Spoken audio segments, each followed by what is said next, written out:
Robot. Pengertian robot. Pengertian robot. Istilah robot pertama kali muncul pada tahun 1921 dalam lakon Resumes Universal Robots karya Karel Čapek. Kata robot berasal dari bahasa Ceko, robota, yang berarti kerja paksa. Tujuannya yang pertama adalah tenaga kerja yang sangat efisien yang mampu bekerja 24 jam sehari. Yang kedua, lakukan pekerjaan yang membutuhkan ketelitian yang sangat tinggi. Ketiga, menggantikan orang dalam pekerjaan yang berulang. Yang keempat, mampu bekerja di tempat yang berbahaya bagi manusia. Yang kelima, sebagai sarana hiburan, entertainment bagi masyarakat. Masuk kita ke fungsinya. Yang pertama adalah industri robot digunakan untuk otomatiskan proses produksi, penggelasan, perakitan, dan pengemasan. Penggunaan robot di industri dinilai lebih baik karena bisa melakukan pekerjaan yang berat yang tidak bisa dilakukan oleh manusia. Yang kedua, kedokteran. Para medis dan dokter menggunakan robot untuk merawat pasien. Selama ini, robot yang diproduksi sebagian besar adalah robot bedah karena dapat membantu dokter mencapai presisi dalam operasi. Yang ketiga, serving robot. Serving robot dirancang untuk melayani orang atau mengambil alih beberapa tugas yang dilakukan orang setiap hari.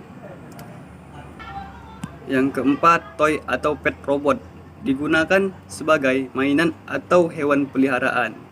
Yang kelima, education robot. Education robot yang tujuannya memfasilitasi pembelajaran fungsi dasar dan mekanisme pengoperasian robot.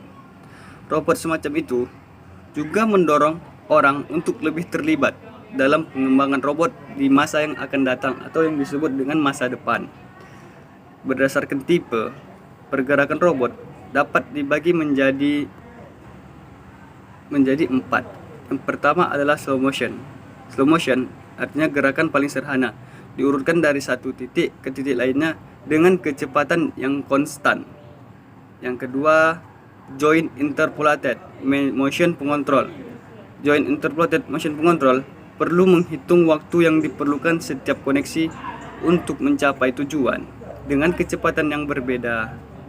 Yang ketiga, straight line interpolation motion atau gerakan halus. Yang kelima, circular interpolation motion atau lebih dikenal dengan gerakan memutar. Robot pada dasarnya merupakan suatu sistem terintegrasi yang membuat sebuah sistem mampu mengerjakan suatu tindakan berdasarkan masukan yang diterimanya. Masuk kita kesimpulannya. Program yang digunakan dalam membuat robot, mobil atau basic system program diisi ke memori microcontroller menggunakan port serial, sehingga robot mobil dapat berfungsi untuk mendeteksi sumber api. Yang kedua, robot mobil. Robot mobil dapat melakukan aksi berjalan maju jika sensor api mendeteksi adanya sumber api dan memadamkannya. Setelah api berhasil, robot pendeteksi api dipadamkan. Robot juga dapat melakukan aksi mundur dan berhenti.